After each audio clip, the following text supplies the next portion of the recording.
wabarakatuh. Selamat pagi teman-teman semuanya. Hari ini kita akan membahas bersama tentang keperawatan bencana dengan topik Rapid Health Assessment.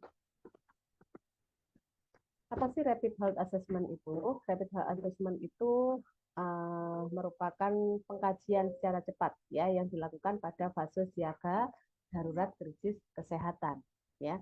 Fokus RHA ini menilai dan menganalisis potensi resiko krisis kesehatan ya, serta menilai tentang ancaman, kerentanan serta kapasitas ya. Kemudian di RHA ini juga memperhitungkan ya terkait dengan proyeksi kebutuhan kesehatan apa saja sih di lokasi bencana.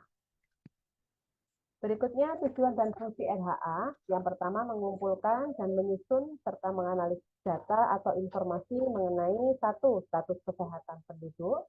Yang kedua, faktor penentu kesehatan seperti gizi, pasokan air bersih, sanitasi, dan lain-lainnya. Kemudian yang ketiga, karakteristik layanan kesehatan ya yang ada di lokasi bencana meliputi cakupan, sumber daya, kemudian layanan yang tersedia serta akses menuju ke layanan kesehatan tersebut. Nah, status kesehatan ini berisi tentang data-data korban, ya, korban bencana, baik itu korban meninggal atau korban yang menderita kesakitan akibat bencana, serta korban-korban yang memiliki resiko ya atau kerentanan.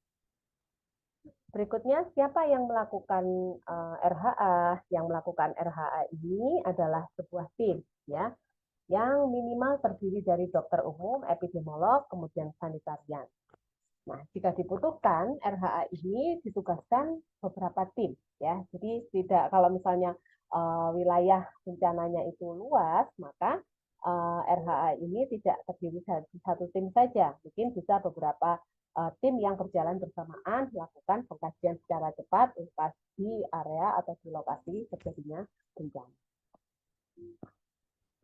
Nah, ini prinsip dasar RHA ya, ini dilakukan pada siaga darurat ya atau pada fase respon tanggap darurat. Nah, ini kapan dilakukan RHA? Jika ada potensi resiko kesehatan atau ada laporan awal kejadian bencana. Ini nanti dituliskan di form 3. Kemudian hasil penilaian dilaporkan di form 4. Nah, ini dilaporkan ke pemangku kebijakan yang berisi tentang rekomendasi untuk pengambilan kebijakan atau keputusan.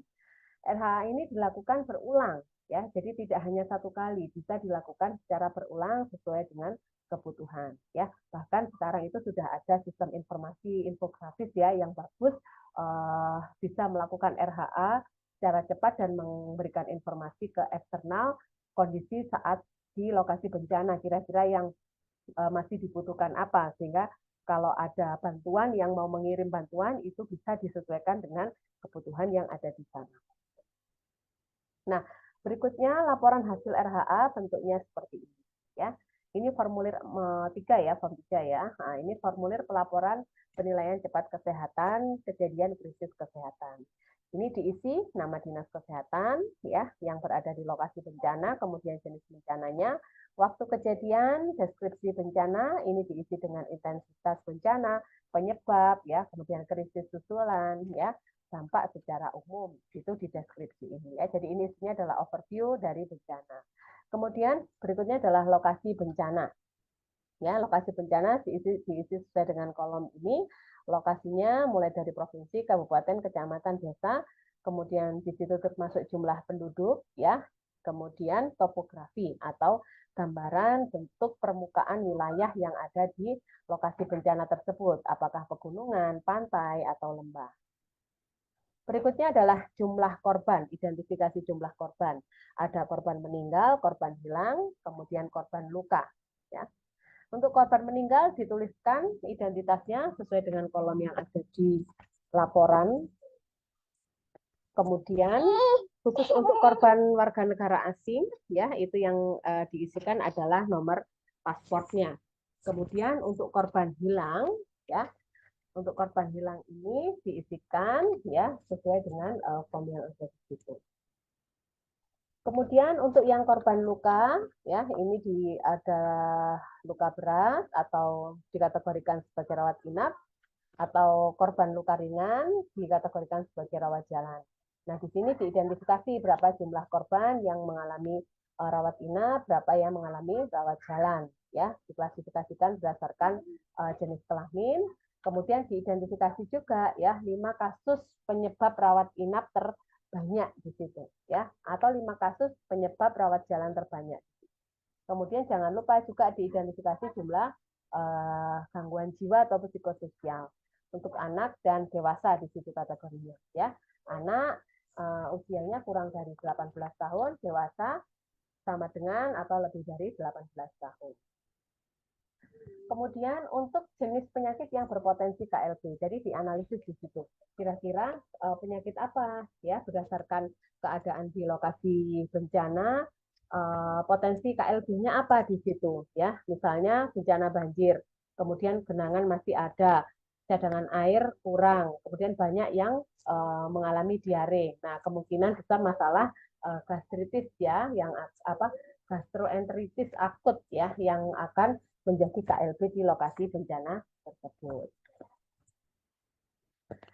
Berikutnya pengungsi, data pengungsi dan penduduk rentan.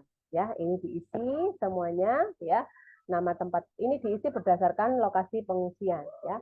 Kemudian jumlah gangguan jiwanya ya. Kemudian jumlah pengungsinya berapa, berdasarkan kakak juga berapa ya, berdasarkan individu, berdasarkan kakak, kemudian jumlah penduduk rentan itu ada bayi, balita, bumil, buteki ya, difabel dan lansia ya. Untuk bayi itu kategori usianya adalah 0 sampai dengan 11 bulan ya. Kemudian untuk yang balita 12 sampai 60. Berikutnya fasilitas kesehatannya juga coba dikaji di situ ya, di lokasi kejadian. Nama rumah sakit, puskesmasnya apa, kondisinya bagaimana, rusak ringan, sedang, berat, bagaimana keberfungsiannya. Ini diisi dengan membubuhkan checklist di situ. Kemudian fasilitas umum ya. Nah, akses ke lokasi kejadian krisis seperti apa? Apakah mudah dijangkau atau tidak ya? Misalnya kapan hari di Mamuju ya, kalau nggak salah waktu itu akses jalur darat terputus ya, sehingga harus menggunakan jalur udara untuk menjangkau ke wilayah tersebut. Nah, kemudian jalur komunikasi yang masih aktif digunakan, yang masih bisa digunakan di lokasi bencana. Karena kerusakan gempa dapat menyebabkan kerusakan beberapa infrastruktur termasuk alat komunikasi ya. Jadi pada saat gempa di Lombok waktu itu semua provider itu tidak berfungsi ya, kecuali ada satu provider yang masih berfungsi. Nah, itu mungkin bisa jadi informasi yang sangat penting ya bagi yang akan melakukan pertolongan atau merespon ke daerah bencana tersebut. Kemudian keadaan jaringan listrik serta air bersih juga harus dikaji. Berikutnya kondisi sanitasi ya, meliputi jenis tempat penampungannya apakah permanen atau tidak, kondisinya bagaimana ya. Kemudian kapasitasnya ya, minimal kalau memadai untuk penampungan yaitu 3 meter persegi untuk 1 orang. Berikutnya dari sisi ketersediaan sumber daya ya, di Dinas Kesehatan bagaimana perbekalan kesehatannya meliputi obat-obatan, alat kesehatan, bahan sanitasi, apakah semuanya memenuhi ya, tercukupi atau tidak. Kemudian persalinan kit serta sumber daya manusia dari Dinas Kesehatan.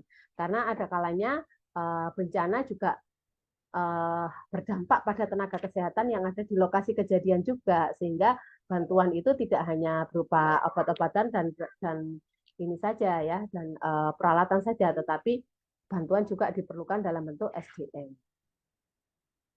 Berikutnya sarana pendukung pelayanan kesehatan ya.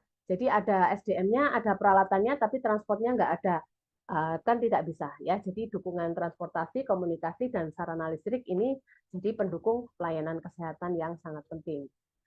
Kemudian kondisi rumah sakitnya juga seperti apa ya, sama dengan dinas kesehatan tadi, perbekalan kesehatannya, kemudian alat kesehatan, bahan sanitasi ya, persalinan kit, kemudian air serta tempat tidur.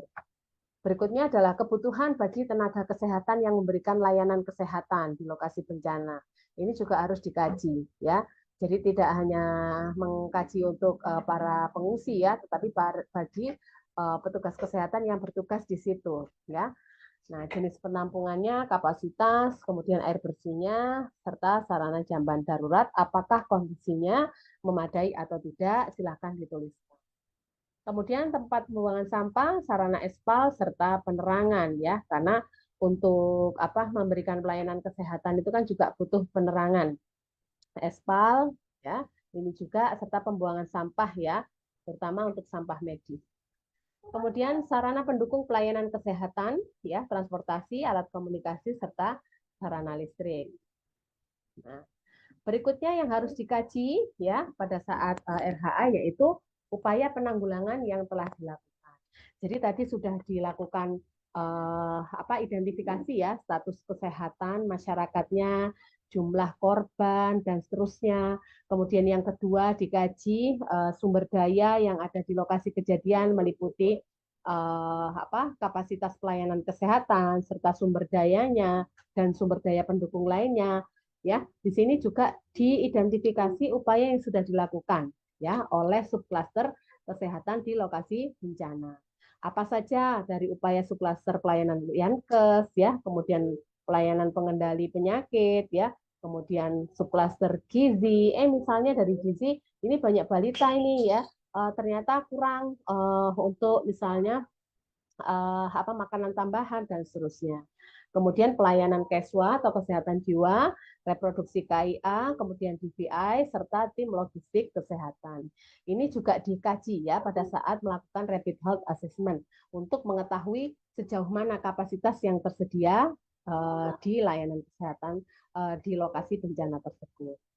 Nah, dari hasil analisis tadi ya, hasil pengumpulan data tadi, kemudian dianalisis ya, dianalisis dan dituliskan di sini, disimpulkan bantuan yang diperlukan itu apa saja ya, melihat satu status kesehatan penduduknya, kedua melihat kapasitasnya ya, kemudian yang ketiga ya melihat ketersediaan sumber daya dan seterusnya tadi. Nah, dari bantuan yang diperlukan ini yang sudah diidentifikasi, nanti silahkan dituliskan di situ ya.